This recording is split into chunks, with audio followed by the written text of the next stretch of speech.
here. Starting a season without, him being on the team is going to be different for me. It's kind of all I've ever known is him being around, joking around, acting like he's 15. But, that's his decision. And, like I said, in Tahoe and anytime we talk about it, I've got nothing but love and respect for him. And, let's play some golf soon. Not golf. All right, here in the studio with Tim McMahon and, of course, Big Perk. Kendrick Perkins joining us now. Perk, it has been about 2 weeks since LeBron and the Lakers parted ways. So, all things considered, where is the best option for LeBron? Back home, and I think he already knows that. I think he's embracing this moment to just feel love. Right, get all the calls, get all the text messages so he can continue to feel love and appreciate it. But I'm pretty sure that LeBron James and Rich Paul both know where they're headed. And in my opinion, it's, to this point, the best place is Cleveland. I mean, they have all their pieces still intact. When you think about this team, yes, they fell short. Yes, there was a disappointment in the conference finals the way that they went out. But you add LeBron to that roster, he's going to impact Donovan Mitchell. He can impact James Harden. He definitely could impact Kenny Atkinson. And by the way, if they do want to seal a deal and get LeBron to Cleveland, can we please pause with Kenny Atkinson doing any interviews? You don't want to scare him off. Don't want to scare him off by saying the wrong thing. So pause with Kenny Atkinson, and I'm pretty sure LeBron wants to head back to the crib. Perk said, be cool. All right. Tim, what do you want the outcome to be for LeBron? Listen, I want the storyline of him going home again. It started in Cleveland for him. It's only right that it ends in Cleveland. It would be weird to see him put on a uniform that he's never put on before to end his career. But this is the storybook ending. And I do think storyline matters. He's had a film crew following him around. That's going to continue this year. There will be a documentary. The storyline matters. Now, just like if I'm playing NBA 2K, what do I want to see? I'd like to see him in a Denver Nuggets uniform playing with Nikola Jokic. I think that would be fascinating to kind of turbo boost another contender in the Western Conference. But as much as it pains me to agree with Perk, coming home for the third time, finishing it where it started, that's what makes the most sense if I had a vote, which clearly I do not. Who does at this point? Wait, Perk, I heard you react there a little bit to the Denver possibility there. Yeah, I'm not mad at. I wouldn't be mad at that. I mean, LeBron and Jokic, definitely puts them back in the thick of things. If they could get him with OKC and the Spurs, but again, to me, it's just the writing's on the wall that he's probably going to be heading back to Cleveland. I don't see it working with Miami, but I would love to see or hear some more conversations from Philadelphia to see what type of pitch are they actually making to try to draw him to the 76ers. I know you just breezed by it, but you know your audience because you said Miami, and we will leave it at that. But wait, Philly. Philly is intriguing. How many basketballs are they going to play with? Stop it. I'm just asking. Embiid's got to touch it. He's got to get it down in the low post. Jaylen Brown clearly wants it. Tyrese Maxey's their best player. Like, how many basketballs are you going to have on the floor at one time? I mean, we saw him sort of sit back a little bit this year and dish it out a bit more and take a secondary role. LeBron is capable. He's capable of playing any role if he's choosing. What's he choosing? Yeah. We shall see. Maybe he loves to keep us in anticipation. I get it. It gives us more stuff for the rundown. Okay, from the king to the alien, Spurs big man Victor Wembanyama has agreed to a 5-year, $252 million maximum rookie scale contract extension. So here's the math. Wemby decided on the 25% maximum instead of the 30% supermax escalators to $303 million. After he and the Spurs, of course, went through multiple frameworks. The deal could potentially save the Spurs roughly $50 million over the next 5 years. So, NBA PA Executive Director David Kelly spoke on the NBA salary cap in relation to Wemby's deal, saying, "We think the players should make decisions for themselves and we should not be pocket watching. The system should not require a player to carry all of that burden. We should not put a player in the position to carry the burden of keeping a team together." So, Wemby's new contract has the NBA buzzing, of course, and it could have huge ramifications around the league. Big Perk, do you love or hate Wemby giving the Spurs a hometown discount, if you will? Well, Tim, MJ, the word of the day is J-O-B. job. Because although basketball is entertainment to us and we love to watch it, it is a job to the rest of the players. And in no other workspace are people are asked to take a pay cut. Like Stephen A. signed his contract here at ESPN. They didn't go in and say, hey, you want to leave some room for Kendrick Perkins to make some money? Adam Schefter just signed his contract. I bet you they didn't bring up my name and say, hey, you want to leave a little wiggle room for Big Perk? We gotta make sure. No, that's not how it works. And I have never gave advice to young players or players to say, hey, leave a dime on the table. No, absolutely. You need to max out, and especially a guy like Wemby, a guy that is selling jersey, a guy that is putting butts in seats, a guy that has brought San Antonio back to being relevant again. And so when you think about what he is doing and has done already for this franchise, I think it is a bad decision. I think because when you look forward, now all of a sudden you're setting the example in that locker room.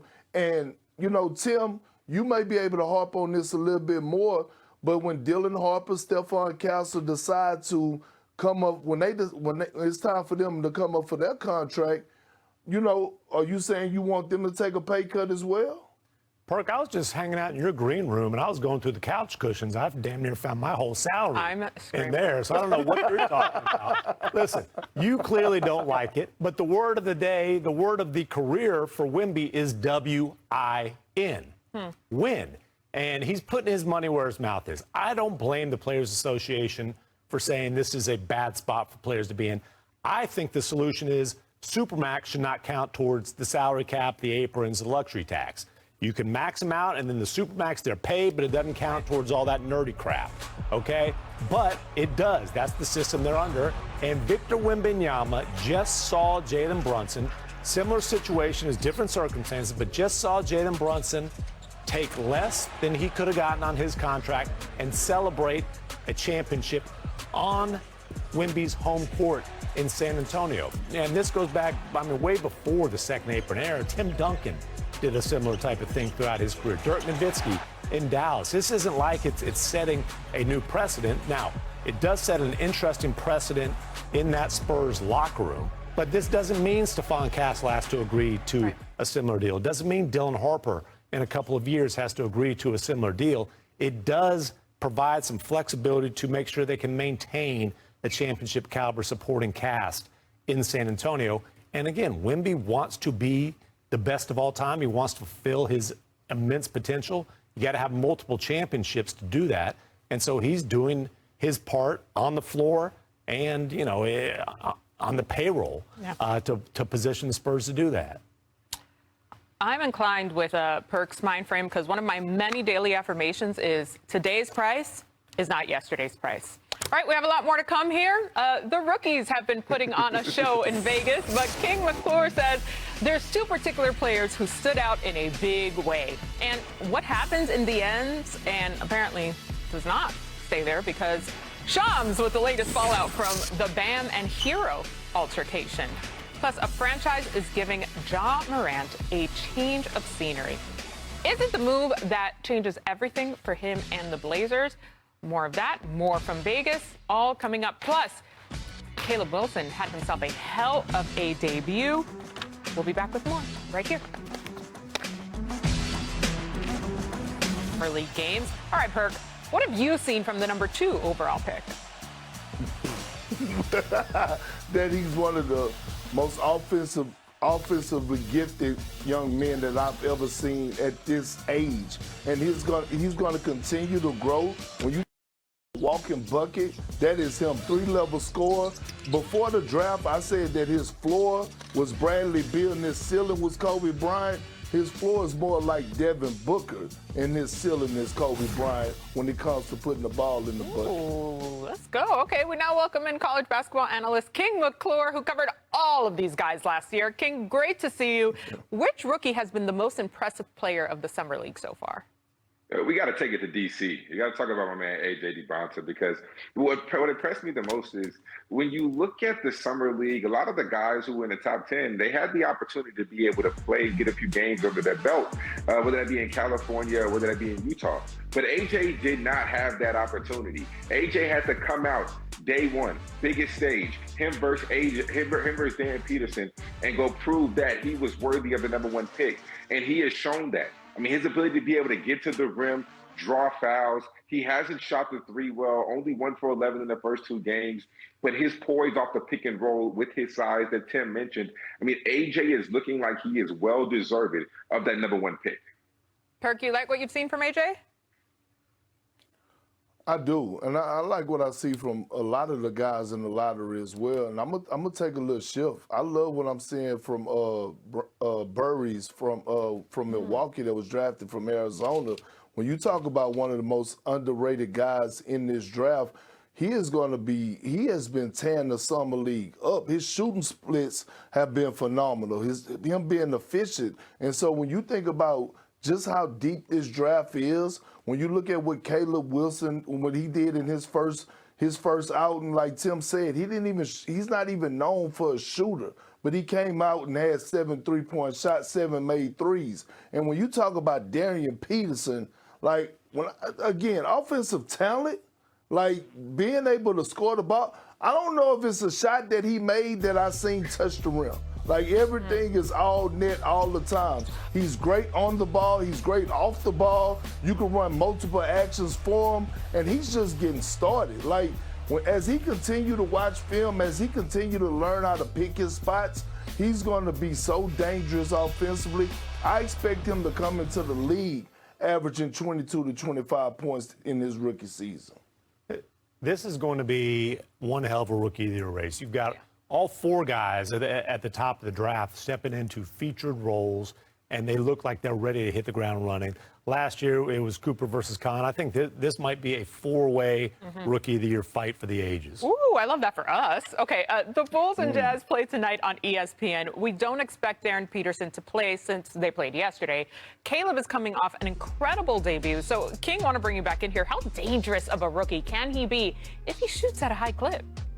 You know, I don't want to overreact to just one game, but I was so impressed with Caleb Wilson. And it wasn't the fact that he could knock down threes. It was the types of threes in which he was knocking down. I mean, they were off the dribble. They were isolation one-on-one. They were off the screen and roll. I mean, when you look at what he was able to do, right? When I talked earlier on this show about a month and a half ago before the draft, I said the one area he has to work on, he has to continue to improve, was his three-point shot. And he did that. You can tell he was in the gym with Chris Brickley. He was in the gym with his trainers. You can tell that my man specifically said, I need to improve this. I will improve this. And I'm going to go out here and show the world, right? That confidence is not something that just happens overnight. That confidence is built within repetition. And you can tell that he got a lot of repetitions up in the past month and a half because that boy looks good. And if he can continue this, if he can continue to shoot the basketball the way that he's shooting it, watch out. That would be my pick for Rookie of the Year.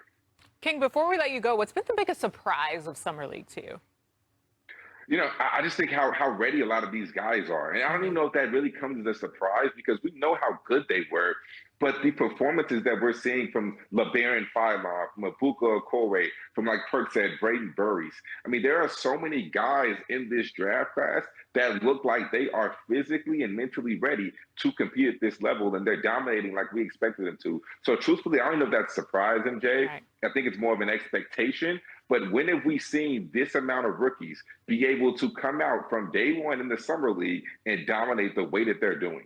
Yeah, when you're able to meet the expectation, that says a lot of what's to come. All right, King, thank you so much. Always appreciate you. And today, NBA Summer League continues with a full slate of action. It's Raptors-Pacers at 4:30 Eastern on ESPN2. Then on ESPN, it's Mavericks-Grizzlies, followed by Bulls-Jazz. And capping the night is Timberwolves-Trailblazers on ESPN2. Stream every game on the ESPN app.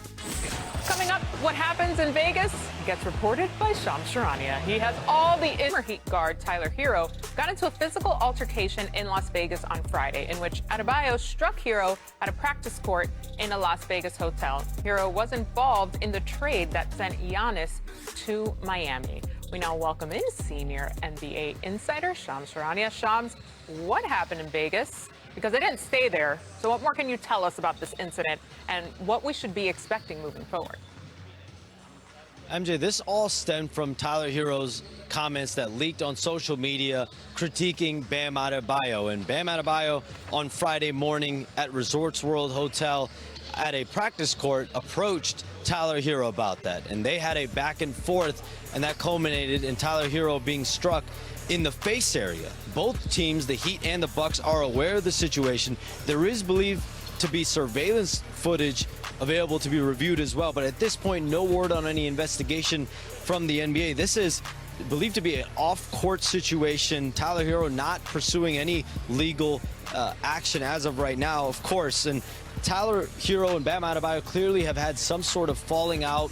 Potentially began last season as teammates together. It was their 7th year together as teammates in Miami, but now Tyler Hero has moved on in a trade for Giannis Antetokounmpo. He's now in Milwaukee, and my understanding is both Tyler Hero and Bam Adebayo here today on Monday want to move on from this situation, but obviously there was lingering effects from this throughout on Friday. All right, a lot to unpack there, Shams. You answered all the questions I had, so we appreciate you as always. Okay, so Tim, what do you make of this entire altercation that happened between these guys? I hope that surveillance video will be seen. Maybe it can be part of the tribute video when Tyler Hero returns to Milwaukee. And look, clearly, it was just a little love tap from Bam. Because look at Bam's arms. Look at, come on now. If Bam wanted to wind up and throw a punch, this is going to be Draymond on Jordan Poole type of situation. So now my deal is this. I've got a suggestion for the league. I'm all about trying to get the salaries up, get that revenue up. And so, Perk, I think you might like this.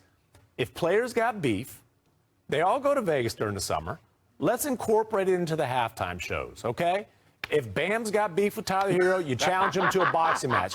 Jaylen Brown, you feel some sort of way. A sanctioned event? Yeah, you feel, put headgear on. We care about player safety, but let them go around. Jaylen Brown, you feel some sort of way about the way things ended in Boston? Call Jason Tatum out. We can get a ring out there, or maybe just do it like little the half-court logo. Let them go a little bit. Three-minute rounds. Let them get their aggression out. Hey, we'll televise it on ESPN. I can promise that. It'll boost ticket sales. It'll boost ratings. I am just here to help. Okay, and that is my suggestion. Are you mediating at this point? I'll referee the damn thing. Hey, listen, I'm not mad at that, Tim. I swear I'm not. Listen, this situation right here is the true definition of catching somebody in traffic. I'm gonna catch you in traffic. That's the term I use. But I'm not mad at the boxing idea that you have, because we used to do that when we was in the locker room in Boston. We kept a set of boxing gloves, and if anybody had some beef or some tension, they was able to duke it out, and then we move on. Again, let's not make this a big deal. Everybody's good. Shams just basically reported that Tyler Hero don't want to move forward with trying to press any charges. Things happen. Okay, they're not teammates anymore. They don't have to like each other. They don't have to tolerate each other. Cool. No big deal. All right. No big deal it is. I think there's more tea, but wait for that. Who do you box, Perk? Come on, I want to know who you box in the locker room. First of all, there's no way anybody that Perk went up against got up. Later. It would have been a wrap. All right, we got some more news from around the league. John Morant is looking forward to his relocation to the Pacific Northwest. So with fresh air in Portland comes a fresh start. The two-time All-Star guard was traded to the Blazers a couple weeks ago and is leaning into the outdoors of it all, fishing, kayaking, and cleaning up all things persona. Here's Joe. What's the biggest misconception you'd like cleared up about you? That I would like cleared up? Yeah. I think you know the answer to that. No, what? My image. Yeah. Yes, sir. How do you feel like you are perceived? A bad guy. Yeah. Yeah. Okay. Who are you? I'm Ja. Do you think any of that? Do you think any of the perception of you that's out there? Do you think any of that is self-created, or any of that is just kind of? I mean, obviously, I've done, what I've done in the past, but it's been addressed and handled already. So I don't see why, years later, that's still the topic when nothing happened since, And I feel like if I was that guy, y'all wouldn't be talking to me now. I wouldn't be here. Yeah, he's getting grounded, quite literally touching grass. I'm outsidey, but not outdoorsy, so that's great for him. Perk, how do you see this new start for Ja playing out? I hope well. I mean, to be honest with you, this is one of those situations where, his career's on the line, in my opinion. I mean, one foot in the grave, the other on the banana peel. And, I've been a huge Ja Morant fan since he's entered the league, even when he was in college. And you hate to see somebody have this type of drop-off on and off the floor. But now he's getting a second chance. And the way that it's looking, he's going to have to compete over there. He's going to have to compete for minutes. He's going to have to earn his way every single night. And I understand we could speculate with the shoe sales and all that, but they still have Drew Holiday over there. They still have Damian Lillard. They still have Scoot Henderson. They have a lot of players in that backcourt, a lot of players that's going to require time. The only thing that I want to see is Ja Morant come in and have a positive impact where Portland doesn't take steps backwards. They have to continue to grow and make the playoffs like they did this past season. Tim, you've covered Ja closely in Memphis, so what will he bring to the Blazers? I'm curious to find out. Look, Ja addressed that there was some off-court baggage that is in the past. He has stayed out of trouble the last couple of years, but that affected his value. It's not the only reason, though, that he basically had no trade value. It was also about a lack of durability and diminished production. And so if Ja's going to be special, the thing that makes him special is the way he attacks the basket, the way he just creates havoc when he drives in the paint, whether it's finishing, whether it's spraying it out from there. That's also one of the reasons that he hasn't been able to stay on the floor. When you're high-flying around giants around the rim, you tend to fall hard. So for him to make the kind of impact to get his career back on track in terms of being a superstar, he has to attack with reckless ability. 2010 at Minnesota. We now welcome in our WNBA analyst, the one and only Monica McNutt. Good to see you, sis. Okay, so the Aces had a wild weekend, an 82-point swing between Saturday's 48-point win over the Mercury and Sunday's 34-point loss to the Fever. My head is still spinning. It is the largest point differential from one game to the next in WNBA history, Monica. What's your biggest takeaway from the extreme highs and lows of the Aces weekend?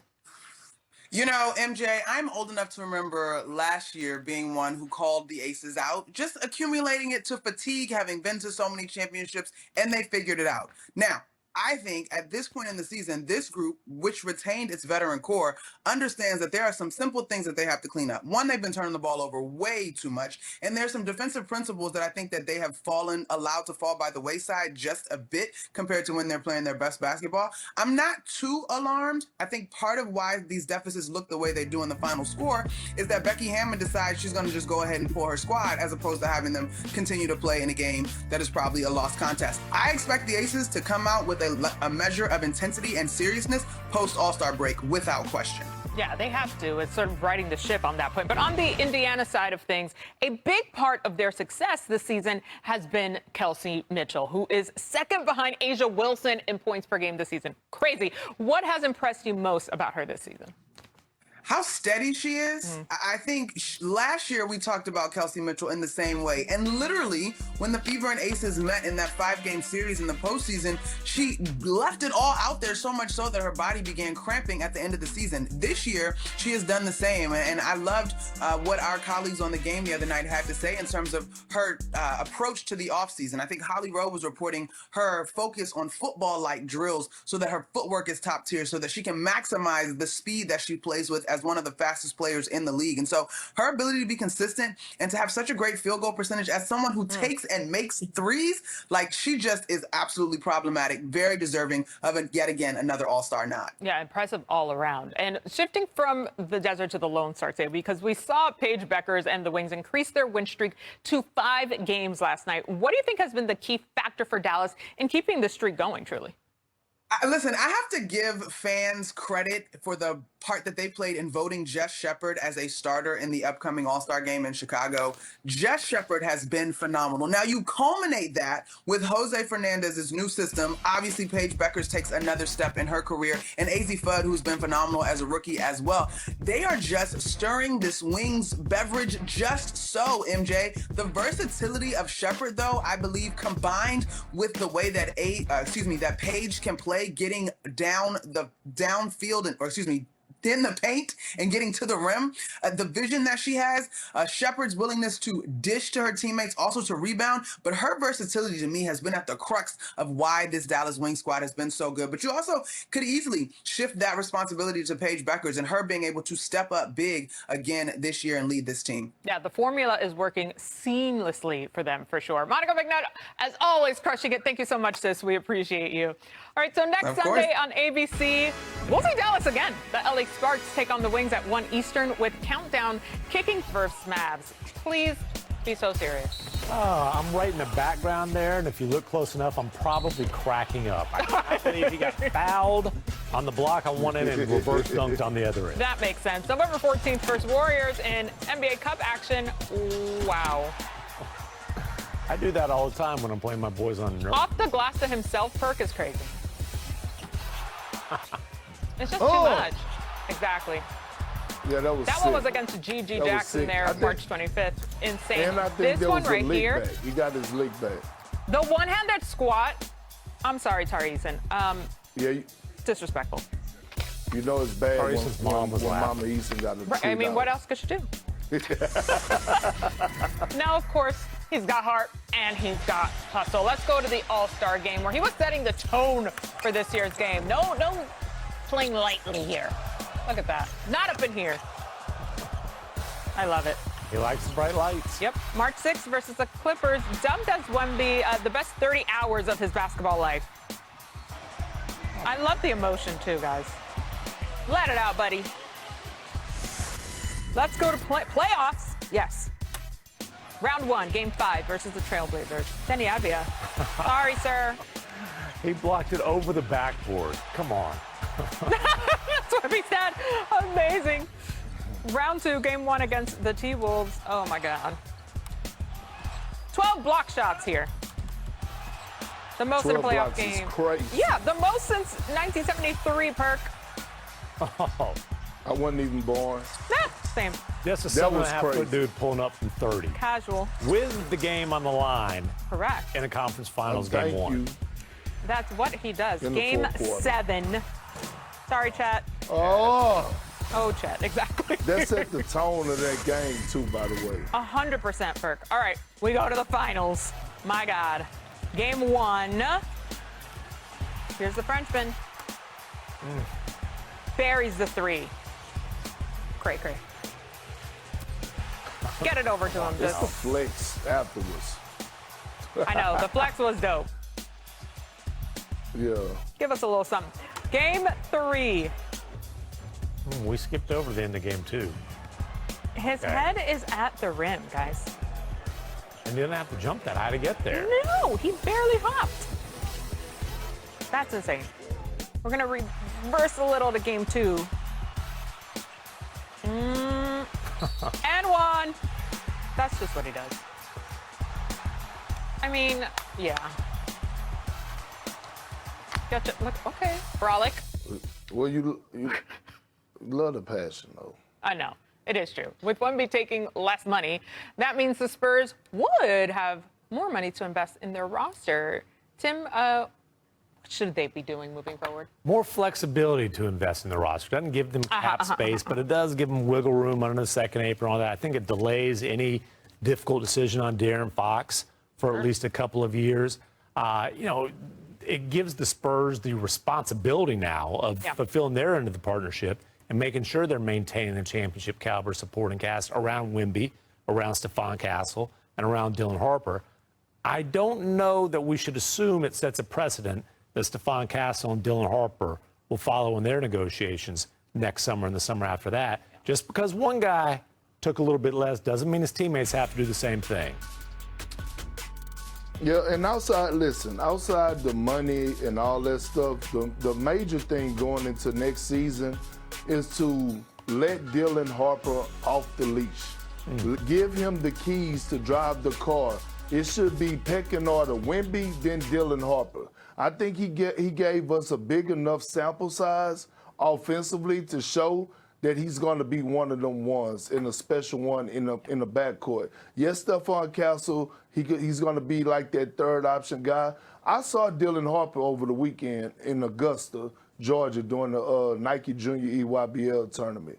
And after all the games were played, after he signed and took pictures and signed autographs, 11 o'clock, guess what? They kept the gym open. He was in there getting his work in, going hard. This young man wants it. He wants it. So what we saw last year in the postseason, it's time for them to hand the keys over. He needs to be next in line right under Wemby. Now, Perk, before we bounce, the home run derby takes place tonight. We have our own home run hitter here. You, Perk. We're talking about you. Could you hit one out of the park tonight if you wanted to? I mean, it depends. I'm well rested. Right. I mean, this wasn't bad, though. You know what I mean? Out of the park or out of the infield? Now, I would have. No, but listen. Here's the thing. I would have chose a different outfit. I probably would have came with some shorts on or something like that. I'll give you some Platinum Power to get it.